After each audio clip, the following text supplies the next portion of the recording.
Okay, great, everyone. We are live here with Teohn Conner here, who's a great guy and has a very interesting story and cause to tell us about. But I first wanted to introduce my esteemed co-host Erika, who's got a couple things in the oven, so to speak, right now. How are you doing, Erika? I'm great. Hi, everybody. Good. Good to be with you. Hello, David. Hello, Teon. How you doing, Erica? Good to see you guys. Yes, ma'am. Good, and we're here with Teohn Conner, who's actually a local here in the Bay Area. He has a very interesting foundation out in Martinez, and he's a basketball coach, a youth mentor, and just this is an all-around impressive organization that we're going to talk about today. And I think it's so much bang for the buck, so to speak, to promote an organization like this and all the good that you do. So with that, welcome to the show, Teohn. And I just wanted to see if you could jump in and tell us about your story and your background and also the foundation that you're. Absolutely. First of all, thank you, David. Thank you, Erica, for having me on the show. I appreciate it. Just to get the awareness piece out, get more visibility behind it, especially in the time right now. So thank you. I'm Teohn Conner, born and raised in Louisiana, a small town. Grew up playing basketball. That was my outlet, and that was my way to get out. Received a scholarship to play basketball at junior college in Texas. From Texas, I moved to St. Mary's College, which is in Moraga. And that's where I spent my last 3 years playing, college basketball. From there, that's where I grew my passion more for basketball, to the point where I played 1 year overseas in China and then came back home and I played about 7 seasons semi-professionally. They had an ABA team, which was in San Francisco Rumble, and then other teams around the Bay Area. So I stayed around basketball after college, and basketball has taken me from a small town to a big city, which I live in right now in the Bay Area. So I give all my thanks to God first for giving me the opportunity and talent to even play basketball. Secondarily, as I played basketball, I began to notice a trend with kids. They gravitate toward people who been in the same situation as I was, coming from, poverty, having basketball as an outlet, and I started becoming more of a mentor to kids. And that's what led me to my foundation, which is EAT Sports, and EAT stands for Education, Aspire, and Triumph, because the basis of the nonprofit is the educational piece. Kids need to be educated, when, what, why, how things work in life, because school can only do so much, and we can't rely on school to educate our kids the way they need to be in the world. So that's a big piece of our foundation. And Aspire means everybody has an aspiration to be something, and we want to capitalize on that aspiration, and then eventually the kid would triumph. We work with at-risk kids from ages 10 to 18, and those families who are what I would say is underserved in their communities. I started this because 2 reasons. One, as a kid, when I was 10 years old, I can remember vividly that there was a basketball program that I wanted to join, but since we didn't have the financial, wherewithal, we couldn't join. And I remember crying for a whole week because I couldn't participate in basketball. And my grandmother, who was a hardworking, to this day, she's still hardworking. After a week, she found a way to get me the money, and it was only $60. And this is for a whole summer program, only $60. $60 was a lot back then, but she found a way, and that stuck with me for the longest of times. And then the second piece is why I started it, because I was working for a company who claimed to be nonprofit, and when a kid who couldn't afford my training wanted to train, they couldn't make it happen. And it made me realize that some nonprofit are not doing nonprofit work. So I'm like, what are we doing? Why are we doing this? And as soon as it happened, it brought me back to my 10-year-old memory where I cried for a week. I don't want any kid feeling like that because their parents don't have the money to play a sport, right? So I'm like, okay, time to put up or shut up. And I started my nonprofit from me being through that traumatic experience and me personally seeing a kid go through that. So it came from that trauma and from seeing another kid who's about to experience that trauma. Great. And, you know, what really attracted me to you and your story is that I just find that it's the, you know, the best way I can think of, or one of the top ways to actually connect with kids in a meaningful way and kind of to mentor them through this tougher times or things that might be harder for them. That, you know, sports is such kind of a language in a community. And if we can get them involved there in basketball, it's just a powerful thing. And that's why I think, you know, this foundation is so unique. And, you know, I wanted to get the word out, and I wanted to just ask Erika if she had any initial questions about the foundation or thoughts on kind of youth sports and, you know, what Teon's up to here. Yeah, well, I'm so excited that you created this and how meaningful, giving kids a way to move and get going. So good for you. I'm an ultimate frisbee player. I'm a triathlon sprinter. And so, I really see the value of helping get people going in whatever age they are. There's meaning and value and teamwork. I was somebody who didn't get to do a lot of team sports growing up, but now I'm healing that wound, so to speak. So thank you for what you're creating. Sounds amazing. I appreciate it.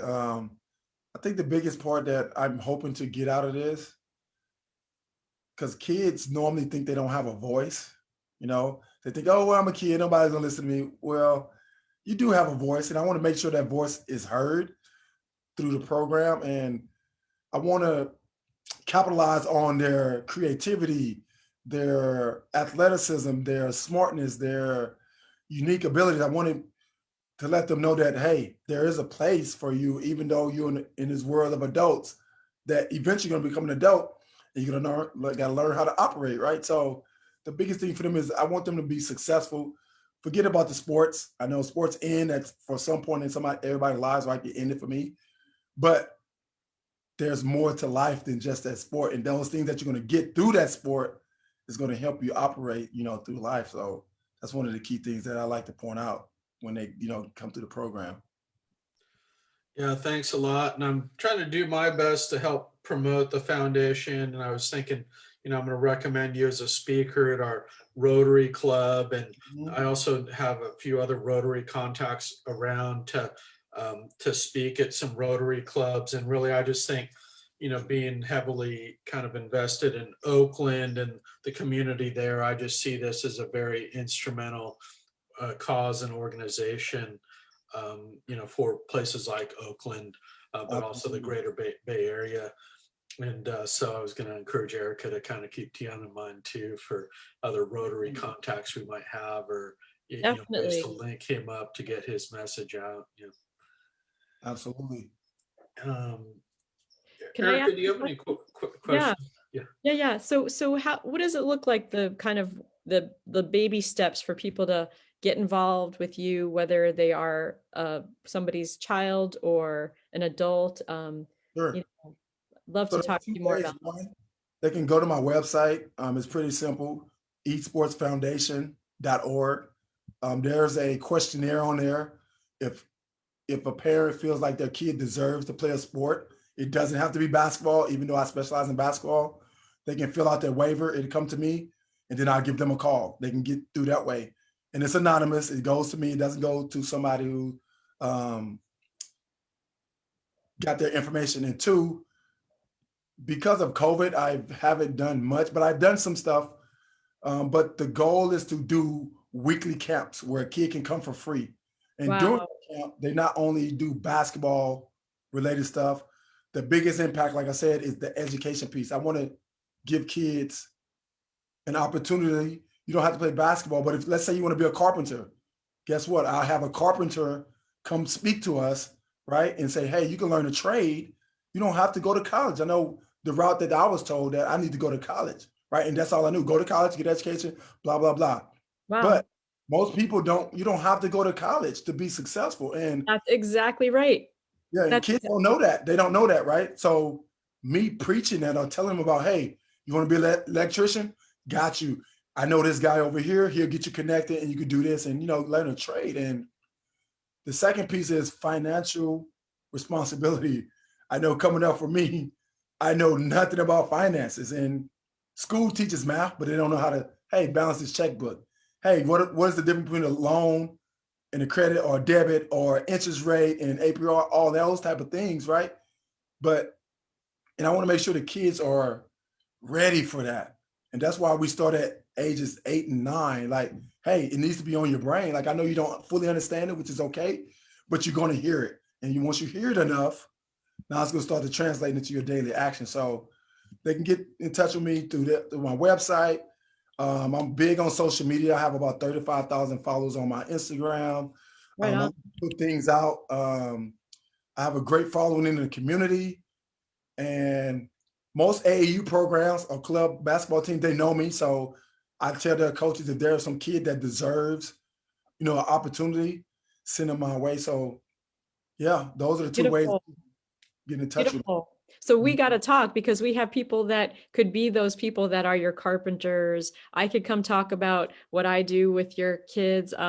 We have people who know guys and gals. So Exactly. And on yeah, my website, you can fill it out and say, how would you want to help? And say you can sponsor, you can come teach, you can come volunteer.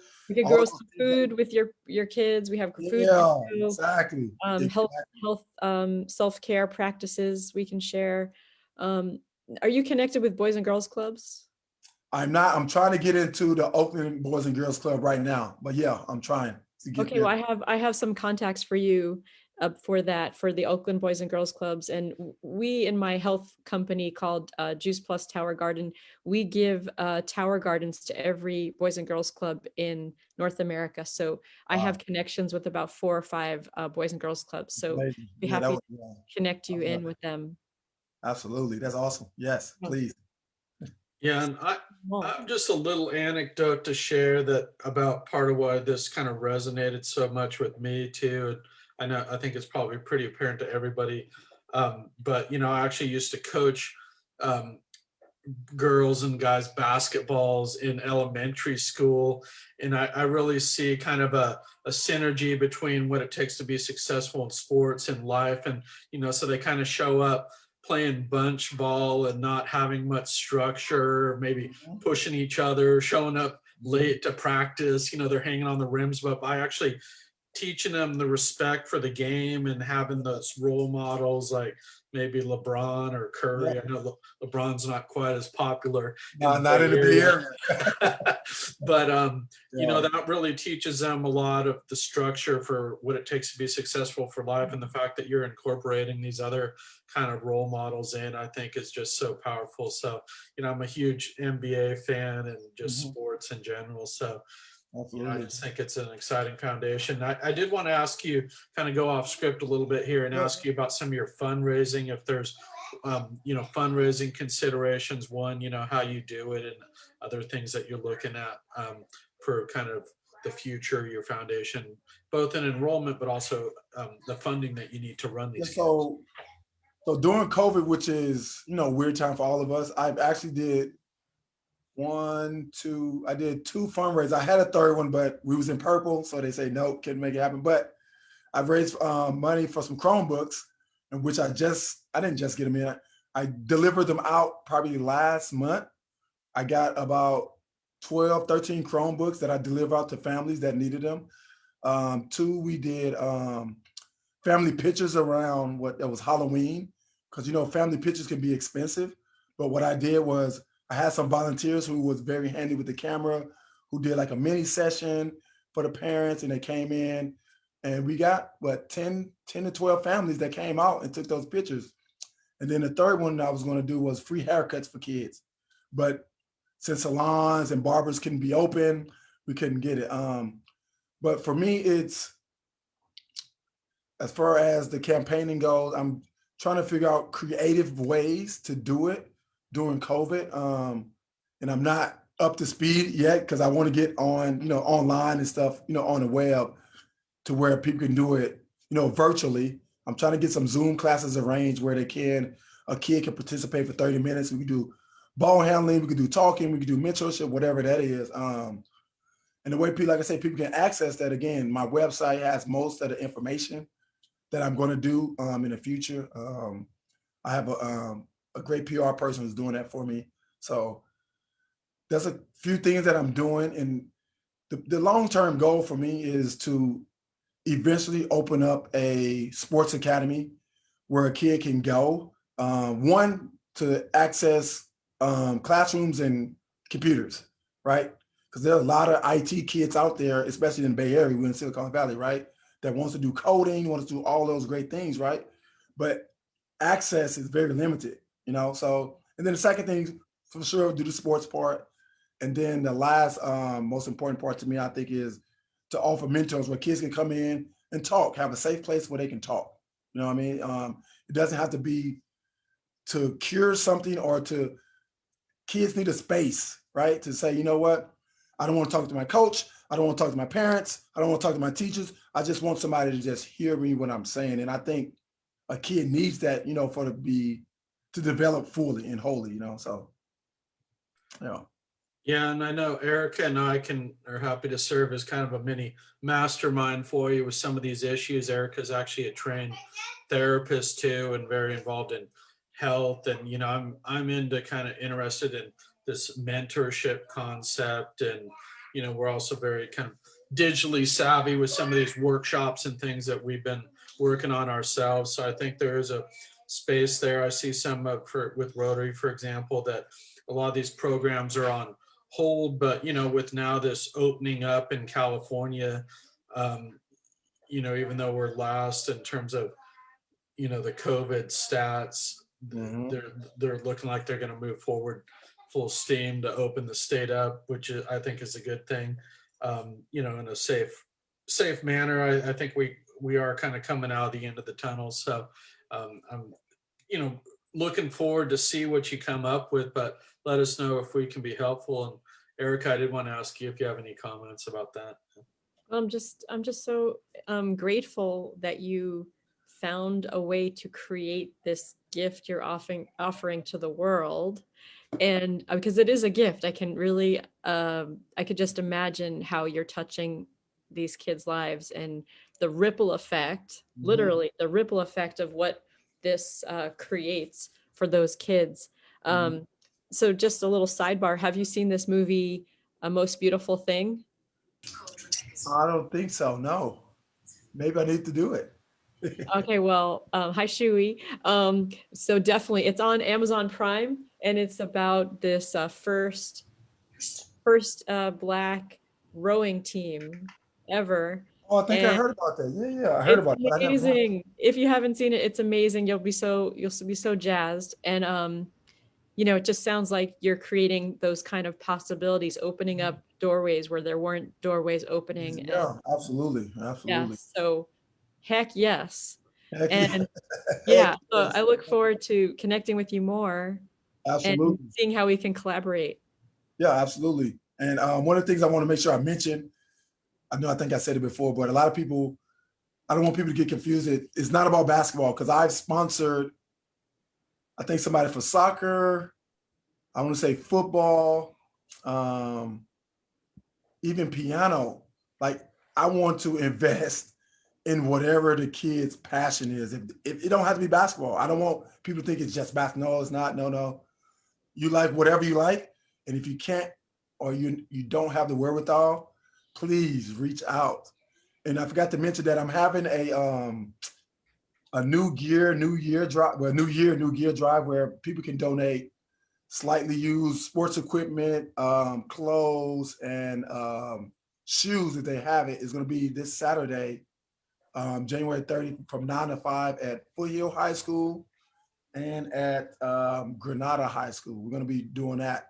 I'll be out there receiving all those great gifts for the kids. So if somebody's ever need, I can here, you don't have to worry about it. We got you. So that's this Saturday, dropping off sports equipment, gear, and shoes if you have it. If you don't, let's pray for us and send us a blessing.